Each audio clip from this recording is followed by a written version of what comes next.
just two things.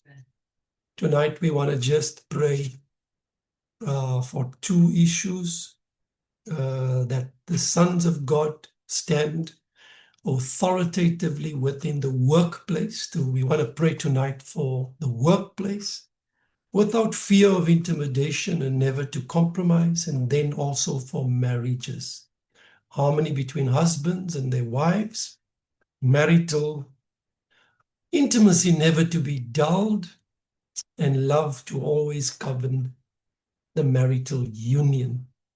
But before we do that, I have a few thoughts that I would love to share with you tonight. I'm going to talk quickly, just a few thoughts on that prayer is not an option, but a necessity.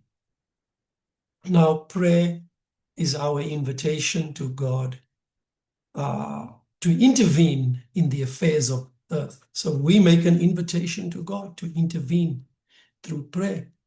Our engagement with His sovereign will is also an imperative that flows out of prayer. We want His sovereign will to intervene in the affairs of humanity. It's also our request for Him to work His ways in this world. It is a vital part of God's purpose in creation that sons of God pray.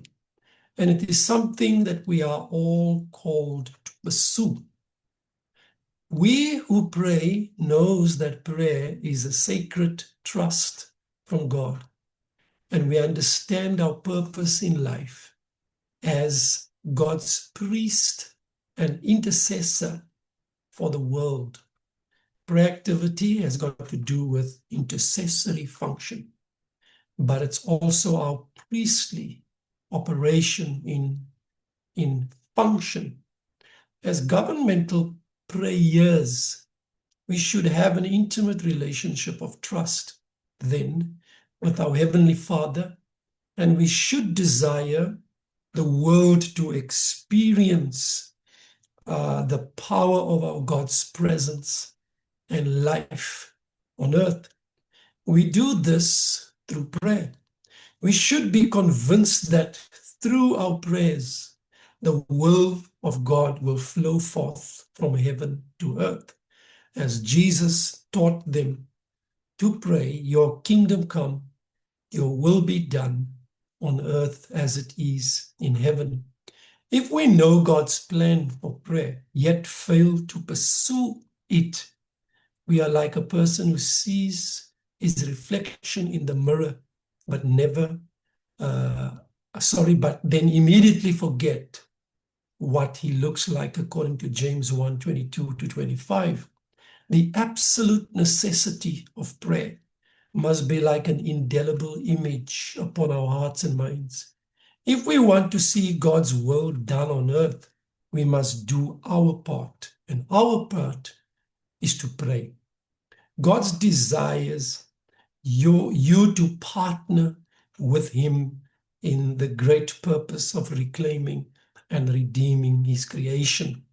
The scripture says in 2 Chronicles 7:14, if my people who are called by my name will humble themselves and pray and seek my face and turn from their wicked ways, then I will hear from heaven, and I will forgive their sin, and I will heal their land. This scripture has almost like become a cliche within church circles, especially when there's a call for prayer. God is saying, if my people, then I will. If would infer an opportunity to obey and a willingness to risk. And risk in our context is spelled F-A-I-T-H.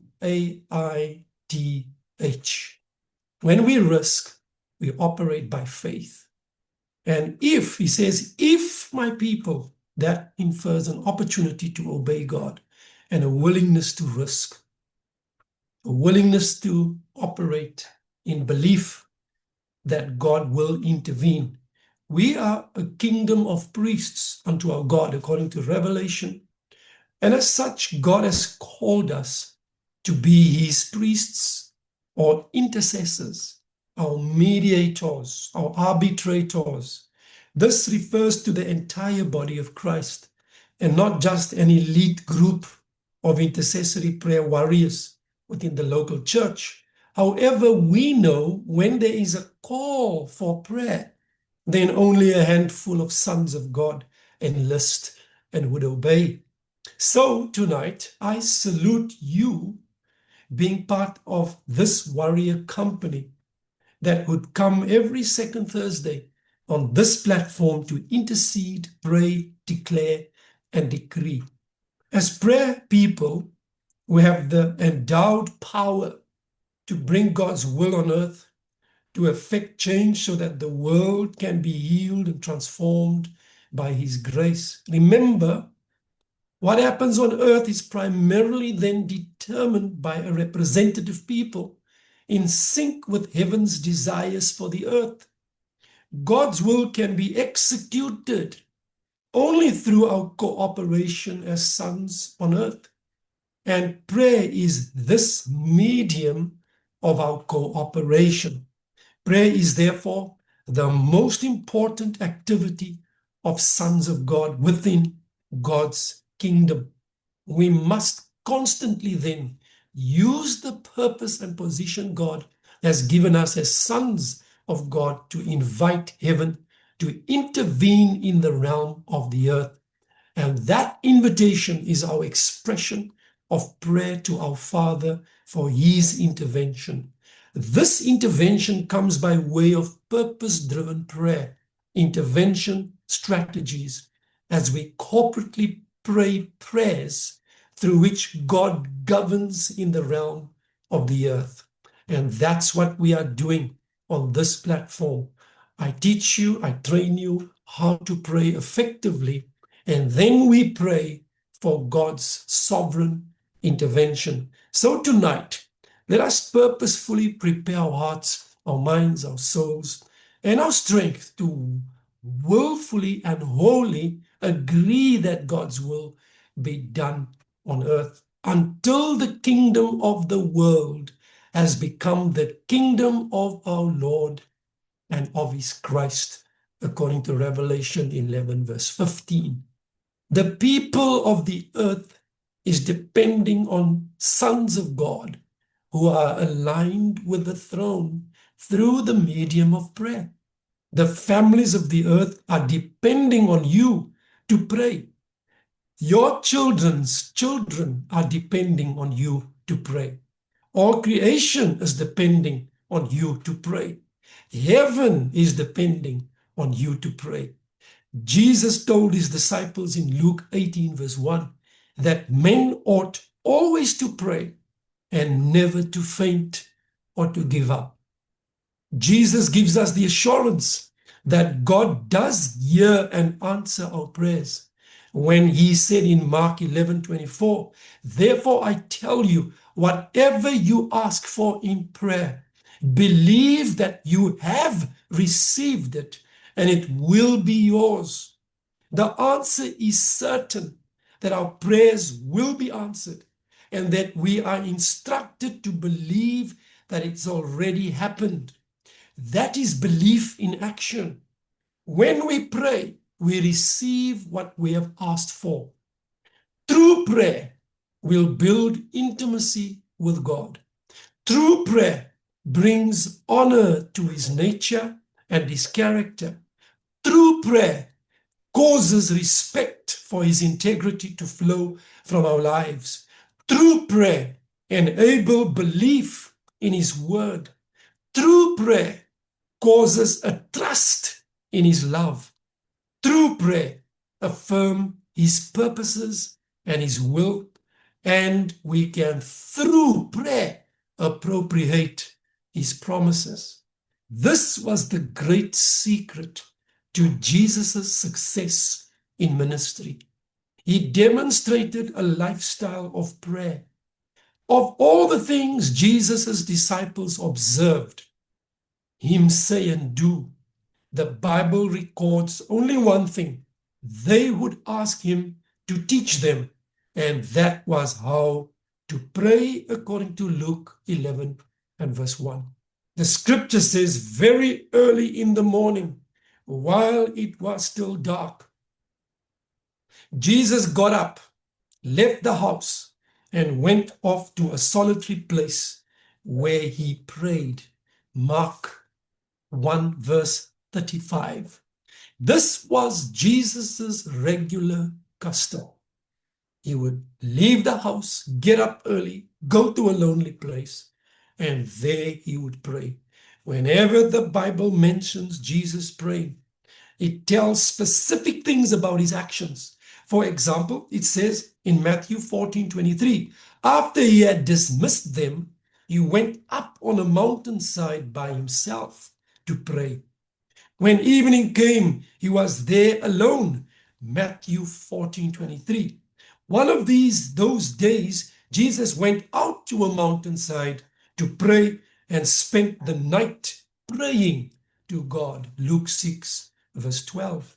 So we can see that the empowerment of his functionality in the earth was formed by the basis of his prayer life. All the miracles I believe that Jesus performed had a strong prayer base out of which those miracles were executed. The miracle might take 2 minutes to execute, but it would take hours in prayer to his Father for that empowerment, for that vision, for that understanding to come to the Son of God. Whenever then the Bible says Jesus is praying, it tells us about specific things that he would do. Okay, lastly, we read in the scriptures that Jesus began to teach them, the disciples, to pray. He said, when you pray. This means Jesus agreed that the disciples needed to learn how to pray. He confirmed that prayer is not automatic, but rather a function that must be taught.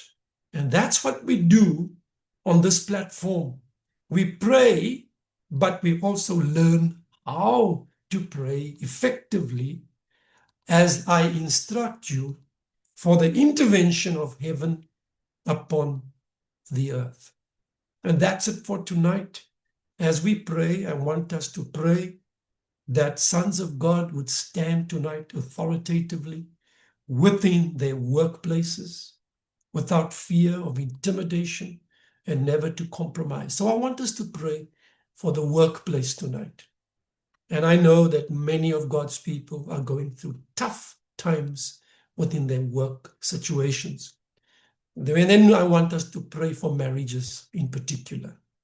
Harmony between husbands and wives, marital intimacy never to be dulled, and that love always govern the marital union. And there's other issues pertaining to the marriage or to the workplace that we can think of to pray about tonight. But those two things specifically, the Lord told me today that we must pray for. So come, let us speak in that new language as we prepare our hearts before the Lord, as we just adore Father, give him our